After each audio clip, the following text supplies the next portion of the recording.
Bapak Ibu Saudara yang terkasih dalam Tuhan Yesus Kristus, salam sehati. Saya berdoa Bapak Ibu Saudara semua tetap dalam berkat, anugerah, pemeliharaan, dan kasih Tuhan. Kita akan membaca renungan kita malam hari ini. Kita masih belajar dari kehidupan Simson. Judul renungan kita adalah Tidak Menaati Firman Tuhan. Ayat pembacaan kita terambil dari Hakim-Hakim pasal 14 ayat 1-4 dan ayat 7-20. Kita akan membaca ayat yang ke-8 dan 9 saja. Demikian bunyi firman Tuhan. Setelah beberapa waktu, kembalilah ia ke sana untuk kawin dengan perempuan itu. Dan ketika ia menyimpang dari jalan untuk melihat bangkai singa itu, tampaklah ada kawanan lebah pada kerangka singa itu dan juga madu.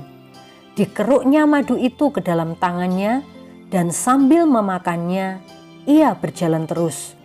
Kemudian pergilah ia kepada ayahnya dan ibunya dan diberikannya juga kepada mereka. Lalu mereka memakannya. Tetapi tidak diceritakannya kepada mereka bahwa madu itu dikeruknya dari kerangka singa. Amin. Banyak orang Kristen yang meninggalkan imannya kepada Tuhan Yesus hanya karena menikah dengan orang yang tidak seiman. Baru-baru ini, salah satu artis di Indonesia juga melakukan hal seperti itu dan mendapat sorotan dari berbagai media sehingga diketahui oleh masyarakat luas. Selain itu, banyak juga orang percaya yang menikahi orang yang tidak seiman tanpa meninggalkan Tuhan Yesus. Mereka beda keyakinan dalam pernikahan. Namun, pernikahan beda keyakinan tetap saja merupakan sebuah bentuk ketidaktaatan kepada Tuhan dan rentan menimbulkan persoalan di kemudian hari. Sekalipun Simson adalah seorang nazir Tuhan yang telah dipilih oleh Tuhan sebelum kelahirannya, namun ternyata Simson tidak taat kepada firman Tuhan. Simson tidak mentaati firman Tuhan dalam 3 hal. Yang pertama, dalam hal pernikahan. Sebagai umat pilihan Tuhan, orang Israel dilarang untuk menikahi orang lain di luar bangsa Israel itu sendiri, agar mereka tidak terpengaruh oleh gaya hidup bangsa-bangsa kafir tersebut. Hal ini tertulis dalam kitab Ulangan pasal 7 ayat 3-4. Akan tetapi, kendati Simson adalah seorang hakim di Israel dan seorang pemimpin umat perjanjian, larangan ini tidak diindahkannya. Ketika ia melihat seorang perempuan Filistin di Timna, ia ingin menikahinya. Walaupun telah diingatkan oleh orang tuanya agar memilih pasangan dari bangsa Israel sendiri yang menyembah Tuhan, namun Simson tetap berkeras hati untuk menikahi perempuan Filistin tersebut. Karena itu orang tuanya pun menurutinya. Namun ketika mereka sedang mengadakan pesta pernikahan di rumah pihak perempuan itu, terjadi insiden yang tidak terduga. Simson marah besar kepada orang-orang Filistin yang bisa menebak teka-tekinya, sebab mereka telah menghasut istrinya untuk menanyakan jawabannya kepada Simson.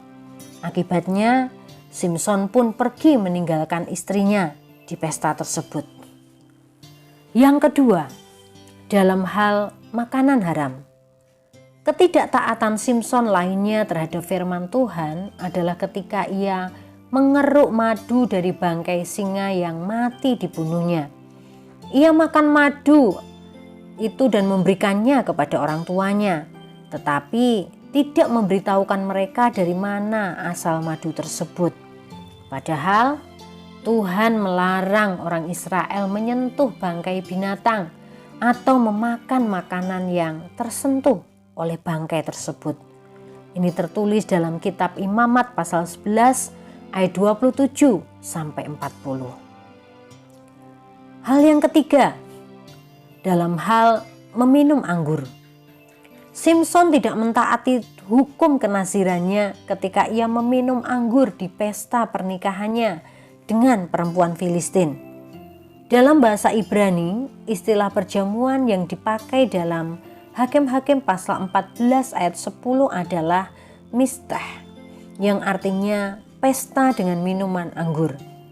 Sebagai seorang nazir Tuhan, Simson seharusnya tidak boleh meminum anggur sebagaimana yang diperintahkan Tuhan di dalam kitab Bilangan pasal 6 ayat 1 sampai 4. Dari cerita Simson ini dan ketidaktaatannya kepada firman Tuhan, ada hal-hal yang bisa kita ambil pelajarannya. Sebagai anak-anak Tuhan, hendaklah kita menjadi orang yang taat kepada firman Tuhan. Kita harus menghormati Tuhan dan menghargai status kita sebagai orang-orang kudus yang dikhususkan bagi Tuhan dengan cara menaati firman Tuhan. Ketaatan kepada firman Tuhan adalah bukti kasih dan penghormatan kita kepada Tuhan. Janganlah kita mengecewakan Tuhan dengan tidak mentaati firman-Nya. Tapi mari kita sebagai orang-orang pilihan Tuhan, sebagai nasir-nasir Tuhan, kita boleh menjadi pelaku-pelaku firman. Kita menjadi anak-anak Tuhan yang mentaati firman Tuhan. Demikian pembacaan renungan kita malam hari ini. Kita akan mengakhirinya di dalam doa. Mari kita berdoa. Bapa kami yang di surga, mampukanlah kami untuk menjadi anak-anak-Mu yang taat kepada firman-Mu sebagai bukti kasih kami kepadamu. Tuhan, biarlah dalam kehidupan kami ini tidak menduka citakan Engkau. Kami menjauhkan diri kami dari setiap kenajisan, dari setiap hal-hal yang tidak berkenan kepada Tuhan. Biarlah kami mengkhususkan diri kami untuk melayani Tuhan, melalui hidup kami, melalui apapun yang Tuhan sudah percayakan kepada kami. Terima kasih ya Tuhan. Berkati seluruh umat-umat-Mu, biarlah kebenaran firman Tuhan ini boleh menjadi berkat bagi setiap yang mendengar malam hari ini. Tuhan berikan istirahat yang nyenyak kepada semua umat-umat-Mu tanpa terkecuali. Esok hari boleh bangun dengan kekuatan baru daripada Tuhan. Hanya di dalam nama Tuhan Yesus Kristus, kami sudah mengucap syukur dan berdoa. Haleluya. Amin. Tuhan Yesus memberkati Bapak, Ibu, Saudara semuanya. Salam sehati.